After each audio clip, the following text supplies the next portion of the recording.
20 laptops, mouse at headset ang tinanggap ng pamahalaang panlalawigan ng Bataan mula sa Department of Information and Communications Technology. Ito po ay matapos lumagda sa isang deed of donation sina Gov. Joet Garcia at DICT Undersecretary at Chief of Staff Attorney Cristina Faye Condes de Sagon.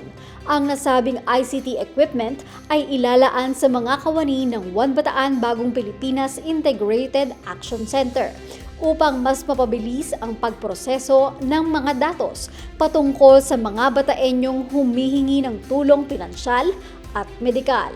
Siyempre kami po nila Admin Alice, ang mga miyembro ng ating action team na magkikinabang dito po sa ating mga IT equipment ay natutuwa na patuloy po yung partnership ng DICT at saka ng probinsya ng Bataan. Napakahalaga po talaga nung ating mga ginagawang pag-computerize, pag-automate.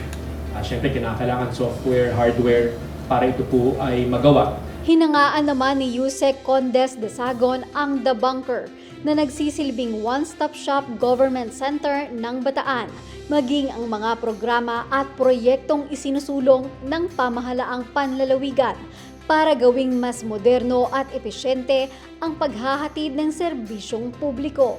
We hope that through our mission of digitalization and connectivity, matutulungan namin kayo na ma-achieve yung data collection mission ninyo.